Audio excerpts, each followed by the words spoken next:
But the effort out of Raging Ally Iaquinta to go 25 hard with Khabib Nurmagomedov with no notice, certainly had a full training camp behind him, but not one in preparation for arguably the most dominant force in the game. And with our man Ray Longo right there in his corner. So I know you're happy today, and it's not always the case that you're, happy with a loss, but this was not a loss in any shape or form. Yeah, I think if you understand the backstory on Iaquinta, even leading up to this fight, I just think the fight's a win-win. And again, hats off to Khabib. Great dude, man. Really, I got nothing but the utmost respect for that guy. I think he tells it like it is. I think he's refreshing for the sport. Good father, spiritual guy, tough dude. Hats off, for even taking the fight. But, look, man, we trained for Felder. He did no defensive wrestling for this camp at all. He did Right. some wrestling, but we stayed within the bounds of watching that knee. Just the way he trained for a 3-round fight. He hasn't really had a full camp since 2015. Right. The one fight he had was 90 seconds, and that camp we just took like a Hail Mary. Man, the kid's got a big set of balls. He showed the heart and determination of a champion. I just don't think there's a downside. He went in there with an absolute assassin who has really made people. Look, he just got done with Barboza, where you actually felt bad for Barboza. You were feeling bad for the guy. It was horrible. Right. This guy was in the fight. I really, up until the last second, at any given point in time, I thought Al could have won that fight. Even though he was losing, I get it. But, I got such belief in the kid. Again, his arms got gassed out in that first round. He just couldn't muster up the right energy to put his punches together. But I think he did a great job of backing Khabib up, stuffing a bunch of takedowns, and really making it an entertaining fight for the fans. And there was always that suspense, what if, man? And Right. I think there was even in between rounds, Javier did not want that guy standing with Al. Everybody gives him respect. He's look, if Al didn't knock a bunch of people out before that, I get it. But, you never knew what was going to happen. I think that's what made the fight, like kind of a Rocky story. He was, even though he was losing and convincingly losing, he was always in that fight, for me anyway. Ray, what were the discussions behind taking the fight? Oh, he demanded the fight. He look, there were a lot of things. He was in a good spot mentally. We had a great warm-up the day of the fight. Look, there's so much drama that went on that week that it took me a while to process everything that was going on. But first he was going to fight him in a co-main event, a 3-round fight. Then it was, fight, no title, because he weighed in at 155.2. Right. And then it got to the point where we went down in front of the UFC and weighed his underwear. That came in at 0.2. So for us, he was technically on weight, but there was nothing in the rule books, and the athletic commission, didn't want to, give him that. But I think Dana White was very clear whoever won the fight was a champion. And that was it. He just really wanted to fight. I think he wanted to test himself. And the kid is just a gamer, man. He wanted to go for it. And, you have to seize the opportunity. I do believe that. And that's what his motto was going in there. And, no risk, no reward. And he was willing to lay it on the line again against a guy that's coming off a crazy performance with Edson Barboza, who we all know is as dangerous as anybody. And I don't know. I just think it speaks volumes of who Al is, man. It was I didn't doubt it for a second. I was behind whatever decision he wanted to make. And I have such faith in this guy. I knew he was he was going to be in there. And I just go in and fight, man. It's a fight.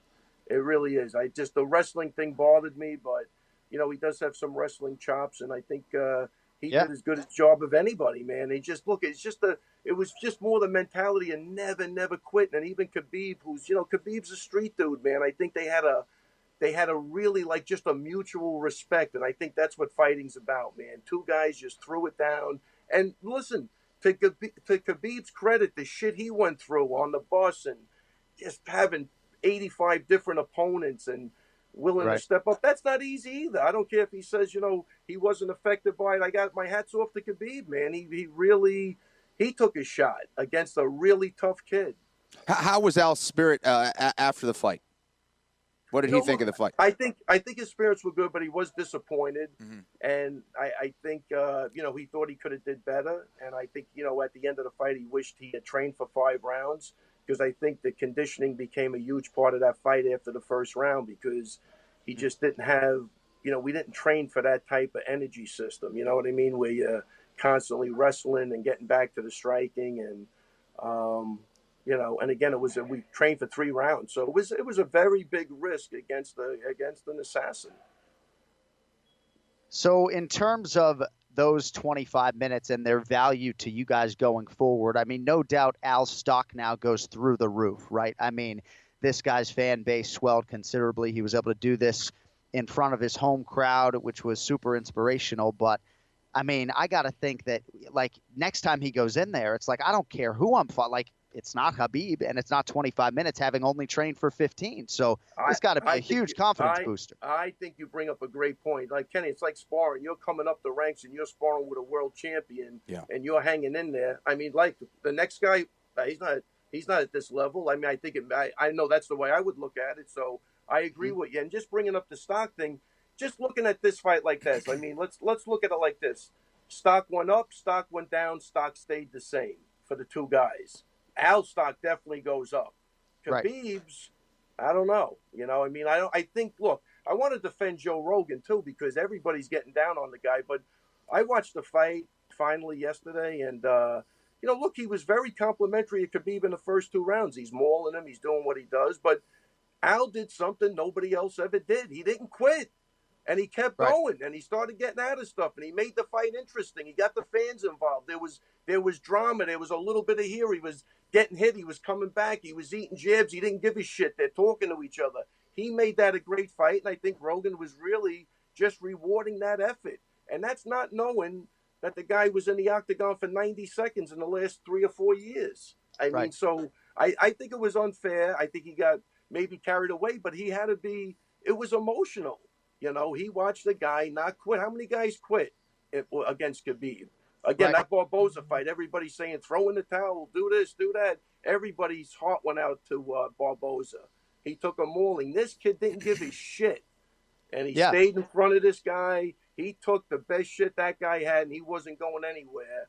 And he had a 3-round camp. And I'm not for 1 second diminishing what Khabib did. That kid's going to be a force to be reckoned with. I think he's got some things to tighten up. And look, that's why we took the fight. We thought we could exploit some stand-up. And I thought, there were times where he gave Al the opportunity. He just didn't have the gas to put the right effort in. But it was right there. I mean, I really had a great feeling going into this fight. And once Al got a little bit slippery there in those middle rounds 3 and 4, Khabib Nurmagomedov failed on all of his takedown attempts in those 2 rounds. But the commentary thing is sort of tricky. We talk about it a lot, right? Because certainly Joe Rogan, foremost among us, and more than anyone, is going to fuel public perception, right? But this is something that commentators are always going to have to deal with. And thankfully, Joe got ahead of it and addressed it publicly. And it's on to Glendale, as Bill Belichick would say, but we are not nearly done with you. How about the fact that Al Iaquinta resisted the urge to knock over a goddamn TV monitor on his walk to the octagon? I mean, you want to know what this guy's about. Ray, I don't know if you saw this on the replay. I didn't see that at all. So as Al is walking, and Kenny, you might not have seen this either. Al is walking to the octagon, he sees a television monitor, and his inclination is to fucking knock the thing over. So he starts to knock it over, and then he stops himself. But I also think it speaks to who this guy is, though, right? He's going in there to take on Khabib Nurmagomedov, and he's not super emotional. He's not in his own head. He's like, oh, you want to fucking fuck with me, TV monitor? I'm going to knock you down and then go deal with Khabib. So I just think he had the right not unlike Max Holloway, Ray. I think he just had the right mentality and the right attitude to really give this thing a good shot. Yeah, look, I mean, were you entertained by the fight? I was. I think the answer is yes. And I think for the situation he was presented with, that's a really good thing. And I think, again, it's funny. The backstory, too, is that, I talked to Al. He was on the bus he was sitting next to Khabib when McGregor had his antics with the bus. And, those guys wanted to get off the bus together and beat the shit out of McGregor. So they had already developed that intrinsic bond between each other. I think they knew they're kind of the same type of people, man. And I think that was a big thing too, man. There's such a respect for those guys. I think they're going to be friends for life after that. And I think, it'll be a friendship of very few words, I would guess, but they're going to be friends for life. and they did something together, man. And I'm happy. No doubt. I'm really happy for the both of them. I mean, you know, I think before the fight I met Khabib's brother, or at least he said he was his brother at the hotel. They're just nice guys, man. I really think it's refreshing. Love listening to the guy interview. I don't know if it's a language thing, but he's so simplistic and honest that it's refreshing to me.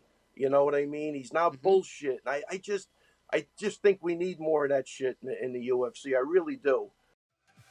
Octagon News.